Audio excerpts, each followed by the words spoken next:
what's up, everybody? We're back with another podcast. We are Dog Awful Betting.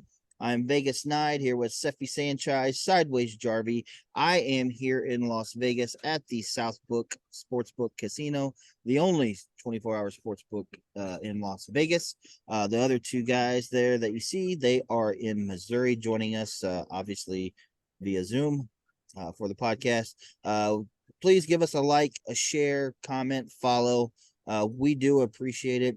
You can also follow us on Twitter and Facebook at Dog Awful Betting.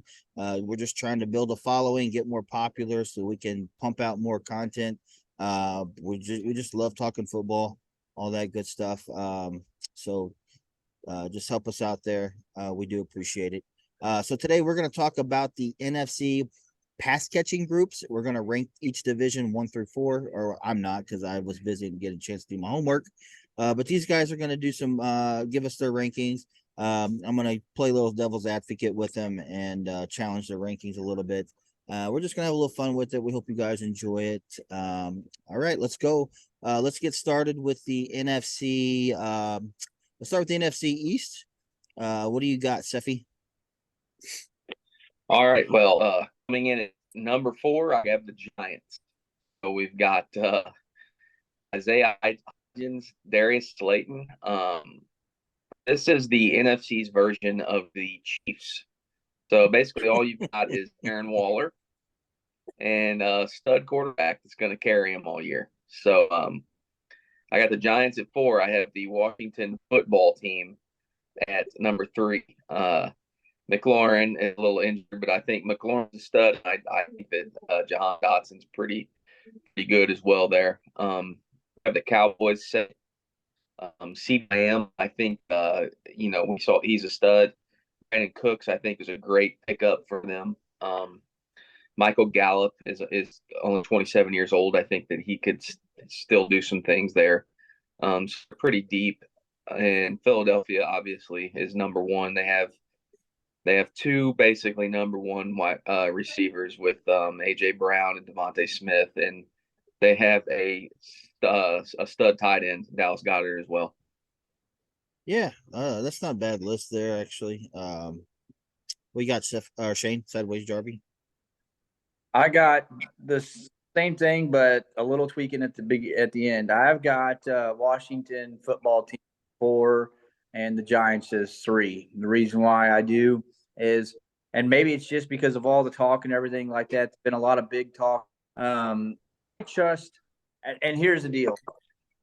I think that Bohemian or EB is taking over in the offensive coordinator for Washington. I think he's going to throw in some things, but I bet it's complicated. A lot of process through that Washington. So I'm putting them at number 4. The Giants, I think that they are here, and I'm hearing a lot of good things about the with Waller and everything that the receiving is doing this year. I've heard it's taken another step forward. So I'm putting it at number 3. Just what I've been hearing. Number 2, I have Dallas. Again, they have CeeDee Lamb and guy they traded for, and I think that still a wide receiver. And then Philly got number 1. I think that one of the things that just helps everything with the wide receivers, along with everything else, just having a good offensive line, and Philly got the best, so it'll help get the receivers open even more. So I really trust what they're going to be able to do in the NFC East. I just think they've got the best. All right. Not a bad list there. Let's go to the NFC North with the Bears, Lions, Packers, and Vikings. What do you got, Sefi? So overall, I don't mind this division too much. I don't think it's bad as far as receiving cores go. I have the Bears 4th, and they've even improved with DJ Moore, and they've still got Darnell Mooney there. They should improve a little bit. Have the Packers 3rd. I think they have a pretty deep squad, but I really like Christian Watson and Romeo Doubs there. I think that I think they're going to be pretty pretty solid. The Lions, I have second, and they have two studs, Amon-Ra St. Brown. One we haven't seen a whole lot. Jameson Williams, the talk out there is this guy is amazing. I can't wait to see it. But if it ever comes, he's out the first 6 games or 8 games, I believe, and so I think they will be solid as well. I still have the Vikings first. Justin Jefferson, the best receiver in the league. I probably improving on the other side with their draft pick, Addison, getting rid of aging Thielen, and then they still have T.J. Hawkinson, which is just a safety blanket and is very effective. So good crew. Yeah. So what do you? I can't really argue with that. I like that one. What do you got? Sideways. I got the Packers 4, just because, I mean, we'll see how it all shakes out with everything else. I got them number 4. Just they're a group that's running a new quarterback, so they're talking a lot of good things about Love, and I know that he's been there and had probably some chemistry with some of those players, but it still is just a whole new season when you're actually out there on the field instead of in the practice field. So I got them number 4. Bears, I've got number 3. I think that they're a team that's really kind of growing into their own, slowly getting there and everything else like that. But again, we'll see what will happen with them, getting open. I think Moore is really good. But when you have a quarterback that in Fields that's not really been one to throw the ball, and I don't know why he runs the ball. He just doesn't see the receiver. Maybe I just don't know. So I don't really know the trust there. I don't know if it's as much the receivers or if it's him. So I'm giving them the number 3. And then I go Lions 2. I think they are a good group. They have a great solid core there. I mean, they caught a lot of receptions all last year and spread the ball out really well and score a lot of points. So I don't think that that's going to slow down any. And then, of course, the Vikings I have number 1. I do like their new rookie opposite of JJ. I do think that JJ, of course, is the best in all of football, and he's really good. So I don't think there's no argument who's the NFC North. All right. Let's move on to the NFC South. Falcons, Panthers, Saints, and Bucks. What do you got, Seffi? All right. Well, I have Carolina last in probably the whole NFL. Adam Thielen is your number 1. I hate to hate on Adam Thielen. I loved him for a long time, but he's just past it. And Jake, you got a rookie quarterback going to these guys. There's just it's a lot like the Texans we talked about in the AFC pod. There's just nothing there really. I have the Falcons 3rd. I like Drake London a lot. I love Kyle Pitts, but he doesn't get the ball. So we'll see what happens. I think that the talent's there. He's basically a wide receiver. And they have Mac Hollins. We'll see what happens. We'll see if Desmond Ridder can get the ball to anybody. I have the Saints 2nd. I love Olave. I don't know how many years do we get to see if Michael Thomas has anything left in the tank. Yeah, Thomas, I think his just overall attitude, like, I don't know. Right. Yeah, I think it's brought him down, and I think he's wasted some good years probably. And I still have the Bucks first in that division. They're the most proven with Mike Evans and Godwin. The talent's there. They show up, they do their job, and they're solid overall. We'll see if Baker can do what Tom Brady did. So yeah, Faker throwing him the ball. Faker's awful. I hate Faker Mayfield. It's a rough division. It's going to be very interesting to watch that division this year and just see. Let's see how it shakes out. Yeah, we got Sideways. Yeah. Again, I got Carolina 4. They're struggling. They're pulling for straws, trying to get any kind of talent they can in the wide receivers. Actually, they traded with the Chiefs today. One of the guys that was on our team trying out to make our squad was going to get cut, but instead they traded for him. Who's your squad? Chiefs. Oh, sorry. Yeah. Forgot another podcast and the Chiefs mentioned. If you're a wide receiver on the Chiefs and you get cut, you must be pretty damn awful. Their seventh round, they traded their seventh round pick for him. So, anyways, they're just trying to grab anything they can right now. They're just the worst in that division. Number 3, I have the Saints, and the reason why is like you said, I just don't really trust what they really got out there. I mean, there's a few good out there, but it's not like it's amazing. I feel like the Falcons, I got number 2, at least have, Pitts at least has one guy that is really consistent. I feel like I know he's not really been got the ball as much as he should, but I at least think that their talent's there. I think he's the most talented of all that we've had at Carolina and the Saints. Anyways, I just don't. Michael Thomas anymore. He can't stay healthy anyways. I mean, he'll probably be out after week 2 or maybe after the second quarter. Yeah, that guy's a dead horse, man. I'm telling you, like, yeah, go play football, bro. Sheesh. Yeah. And then the Bucks, I have one. Godwin is I think a really good receiver. He's so good. He's on my fantasy team this year, so look out. There you go. Good old Robinson. All right. Let's move to the NFC West. Cardinals, Rams, 49ers, and Seahawks. What do you got, Seffi? Oh, boy. The Cardinals. Marquise Brown and Rondale Moore. Now with Joshua Dobbs or Clayton Tune throwing to him, that is just I mean, it is a good thing they're in the desert because that is just barren and desolate and pitiful. I have the Rams at 3rd, Cooper Kupp. I think we had this discussion earlier. Nide said doesn't really trust Cooper Kupp anymore. I think he'll be just fine. He's got Stafford throwing to him. It's a proven quantity. I think it'll be there.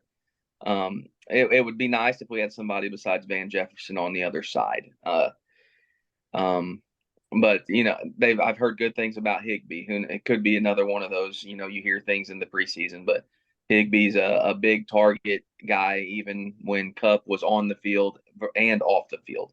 So it happens either way. We'll see if it translates to the regular season. I have the 49ers 2nd. Debo, Ayuk, Kittle, when these guys are healthy, they're unbeatable. They're just rarely healthy, but the talent is there. It's all you can say about those guys, really. They're freaks. I have the Seahawks 1st. DK, talking about freaks, that guy is a freak. Lockett's the man, and Jackson Smith and then Jigba. All I've heard is good things about this guy, and he just broke his wrist, I believe.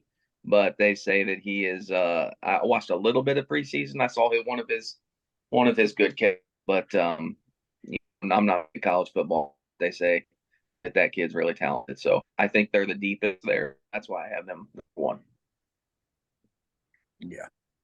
We got sideways. Yeah, I got almost the same list here. I got Zona 4. They're terrible. It's no bad. It is really bad there. I ain't got much to say about them. Rams, number 3, just because, again, Kupp is a stud. I do think he's still really good. And, it's been a tailspin ever since they've won the Super Bowl. But I do think that he's a stud. I think that he still will find his ability to catch the ball out of the backfield a lot. The only problem is there's just no one else there. So that makes me pick the Seahawks number 2. And this was a really hard one between the Seahawks and the 49ers. You could really go tied for first because they both just have great receivers. I mean, DK is a stud. He's a good receiver, and Lockett is just your consistent catcher. I mean, Lockett's just every year, catches the ball, always out there just making the plays that he needs. And then, of course, the guy that I'm hearing about. But I still, and the reason why I gave the just because of coaching, but just a little bit above them, just because I trust Shanahan to just do the right thing when it comes to his receivers and his ability to make plays happen. You think Shanahan's a better coach than Pete Carroll? I do. Yeah, I think he is. I think as far as offense goes, I think offensively, I think he's a better coach. Defensively, obviously, I think Carroll probably is. That's what he's won Super Bowls with, was defense. When he, all the time with Seattle. I think that offensively, I'm definitely picking what's his face for the 49ers, and that's where I just trust that they are now. Again, they got to stay healthy. That's just the big it. Seems like every year at the end of the season, the 49ers are the pick to maybe win a Super Bowl, but the problem is 90% of them are hurt. So we'll see how that all shakes out. Man, they're stud for sure. Yeah, if I'm picking a coach, I'm picking Shanahan over Carroll. I'm not saying Carroll's a bad coach. I just think Carroll's very solid coach. Let's count he the is. Super Bowl. I think as far as like scheming goes, I think Shanahan's a better schemer. Yeah, sure. That's why for one, just because I just trust the coach, because they really are. They're just like right there together as far as receivers go. They're solid. No, I would like to see the 49ers make it healthy. I think that they're a fun team to watch. I would like to see them, meet the stupid Chiefs or whoever, and just be healthy in the Super Bowl and watch those guys play, because they were really fun at the end of the year whenever they got McCaffrey. I mean, it was just fun to watch, and I don't even think Debo was healthy at that time, and Kittle's never healthy. So, but they're fun to watch. They're definitely. I mean, I don't put Shanahan down. I just respect Pete Carroll a little bit more. But the 49ers, I got no problem with putting that group at the top either. Yeah. Right. Yeah, they're good. Yeah. All right. Yeah. Good podcast. Good rankings there. Do you guys want to add anything else with the NFC or football in general? I don't know. I just think that this NFC, which we'll probably get into another podcast, I mean, it's up for grabs. I mean, I know that the Eagles are the favorite all, but it's still, and the 49ers are up there. But other than that, I feel like the sky's the limit for any of these teams. A lot of these teams, as bad as some of these teams are, like some come out with 7 records, which is crazy to me on some of these teams that I look at that even have a chance for 7 wins, but you just never know. The NFC is just so weak compared to the AFC this year. It's just, it's amazing. Yeah, somebody's going to come out and surprise us and be like, wow, we didn't see that coming. Right. It'll be interesting to see who that is. I don't think it'll be the Bears or Arizona with their backup QB situation. I can't get over that. Yeah, it is strange. And with he's going to be running for 200 yards a game, and he's going to get hurt. Yeah, right. Even if he just gets banged up for like a quarter or two, you're going to have your backup come in there, and it's so dumb. I don't get it, bro. Yeah, it's weird. I don't get it either. All right, guys, good podcast. We'll come back next week. We'll rank instead of doing quarterbacks, we're gonna do quarterbacks, but instead of doing it by division, we're gonna do the top 12 overall. So we can get into some good debate and good discussions next week. Right, cool. Our rankings are going to be vastly different if we just do the top 12 overall. So I think that'll be good. And then hey, we signed up for the Circa Millions contest as our group, Dog Awful Betting. We'll come back. We'll talk about our Circa picks next week. Talk about some bets and maybe a couple of future picks that we like. We'll actually get into some bets next week. Next week will be fun. Wait, hey, hold on. Okay. What football's 2 weeks away, right? Yeah. 7th. Okay. 2 weeks. So let's just do we'll just do quarterbacks next week, and then the following week we'll get into our bets and future bets and stuff like that. That's what we'll do. No, all right, guys. Football starts next week. It starts next Thursday. It's Labor Day weekend coming up, and then it starts Thursday. Oh yeah, right. Okay, yeah, you're right. So next week we'll do the quarterback thing, and then we'll get into our bets and Circa picks, stuff like that. All right, guys. Good podcast. See you guys next week. Peace out. See ya.